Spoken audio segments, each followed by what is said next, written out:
The summer sun blazed over our cul-de-sac, the air thick with the smell of charcoal and laughter. It was the annual neighborhood barbecue, a day for kids to chase each other across the grass and for adults to swap stories over paper plates piled with burgers. I was juggling a tray of hot dogs, chatting with a neighbor about lawnmowers, when a scream sliced through the chatter. My heart stopped.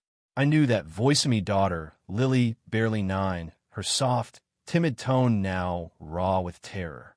I spun around, the hot dogs crashing to the ground, and saw her. My sweet girl, struggling with muscle weakness from cerebral palsy, was pinned against a picnic table. Her leg braces glinted in the sunlight, her face twisted in pain. And there, looming over her, was Sandra Mitchell, our HOA president, her hand clamped around Lily's throat. The sight burned itself into my brain. Sandra's knuckles white, Lily's eyes wide with tears, her small hands clawing at the air. My world narrowed to that moment, a jolt of horror electrifying every nerve.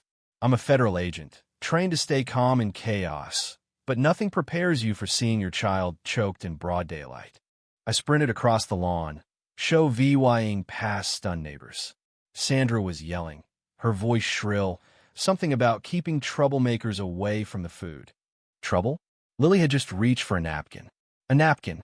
My daughter's legs shook, her braces barely holding her up, tears streaming as she gasped for breath. I grabbed Sandra's wrist, yanking it away with enough force to make her yelp. Lily stumbled into my arms, coughing, her small body trembling. I steadied her, my heart pounding so loud it drowned out the gasps around us. Sandra whirled on me, her sundress swirling, her face flushed with fury. "How dare you touch me?" she spat, smoothing her hair like she was still in control. That smug, superior look she always wore at HOA meetings where she'd bully families over mailbox colors or late trash cans was plaster on her face. I fought to keep my voice steady, Lily clinging to me. "You were choking my daughter," I growled. "That's assault on a child." My blood boiled, but I had to focus on Lily first. Faint bruises were already blooming on her neck, and the sight sent a chill through me. Sandra sniffed, VY us to the horrified stares. She shouldn't have been near the food. I told her the barbecue was for people who actually belong here. If you can't control her, that's your problem. Lily's voice, barely a whisper, broke through. "Dad." She grabbed me when I asked for a napkin. Her words cracked my heart open. My gentle girl, always worried about being a burden, was no threat to anyone. Yet Sandra had seen an easy target. The crowd was frozen paper plates abandoned, kids hiding behind parents, the grill sizzling unattended. I stepped between Lily and Sandra, my voice low. "Leave my child alone. What you did is unforgivable." My mind raced with Charge's battery, endangering a minor, but flashing my badge now might spiral this mess further. Sandra sneered, pointing at Lily. "People like her don't belong in a refined community. She's dragging down our property values with that condition." The venom in her words hit like a slap. Lily stiffened, tears pooling again. I was torn: comfort Lily or unleash the law on Sandra. An older neighbor, Mr. Harris, stepped forward, his voice shaking. "Sandra, that's a little girl. You can't choke her." Sandra spun on him. "I'm the HOA president. I enforce the rules. She's a hazard with that brace, tripping people. Her parents should watch her." My jaw clenched. Murmurs rippled through the crowd, some whispering Sandra had gone too far, others too shocked to speak. Sandra's reign of petty fines and scathing emails was infamous, but this was a new low. I guided Lily to a chair, her breathing shallow. "Breathe, sweetheart," I whispered, squeezing her hand. Then I faced Sandra. "Apologize. Now." She laughed, a harsh, ugly sound. "Apologize to a brat who disrespected me? You weren't even in VY, Ted. And don't think I forgot your overdue dues or that patchy lawn." My fist tightened, but I held back. Lily didn't need to see me lose it. A young mom, Emily, rushed to Lily with water, her kids peeking out nervously. Sandra glared at them, hating the empathy. She turned to me, venomous. "You'll pay for grabbing me. That's assault. I'll have the HOA fine you, and my lawyer friends will bury you." I stepped closer, voice low. You have no idea who you're dealing with. You just committed a crime in front of witnesses. You're done. Her mouth opened, but before she could spew more, Mr. Vargas, a quiet resident with a cane, stepped up. That child's part of our community. Sandra, you've crossed the line.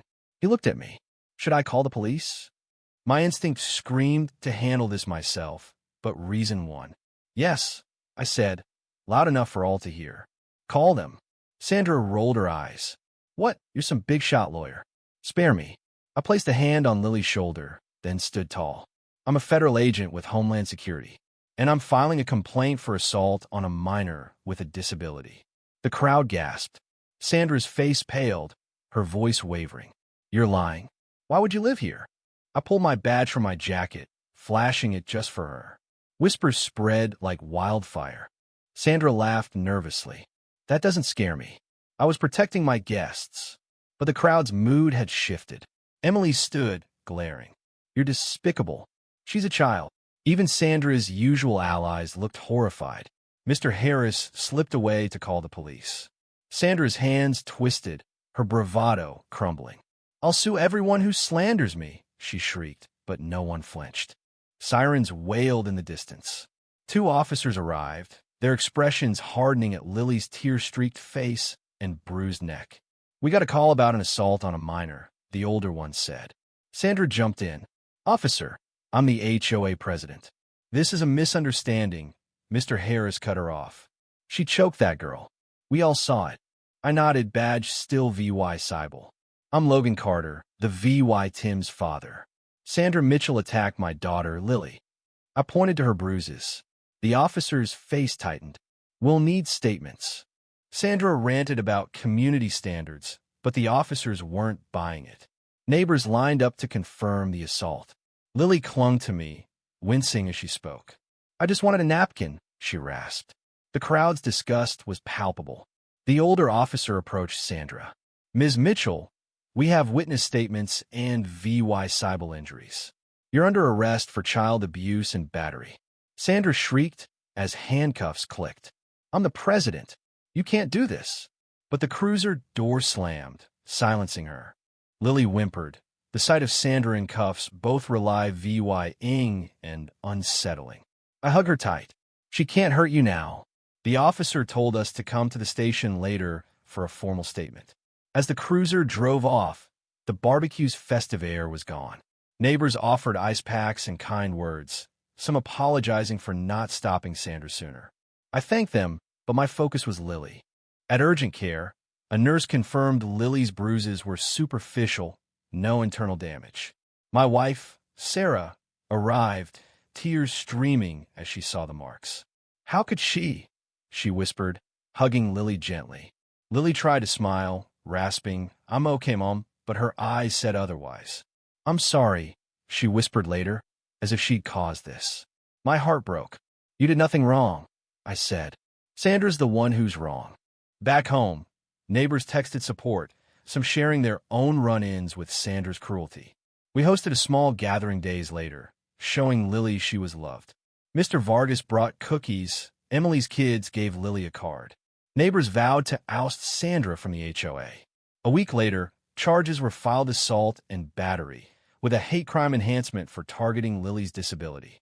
Sandra posted bail, but was under a restraining order. At a special HOA meeting, I faced the board. Sandra grabbed my daughter's throat. I said, voice steady. The police arrested her. The bruises prove it. No one defended her.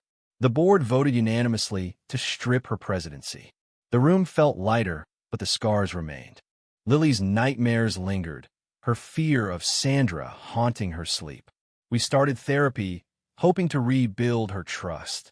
Sandra took a plea, deal probation, counseling, banned from HOA roles. It wasn't enough, but it was something.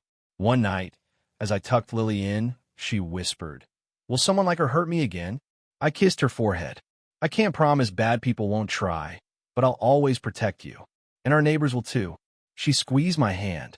I believe you, Dad. Life crept back to normal, but the memory of that day Sandra's hand on Lily's throat still burned.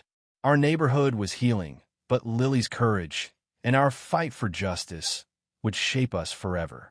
What do you think? Was Sandra's punishment fair? Or should she have faced jail time? Could the neighbors have stopped her sooner? And how far would you go to protect your own child? Drop your thoughts below, hit that like button, and subscribe for more real-life stories that'll keep you on the edge of your seat.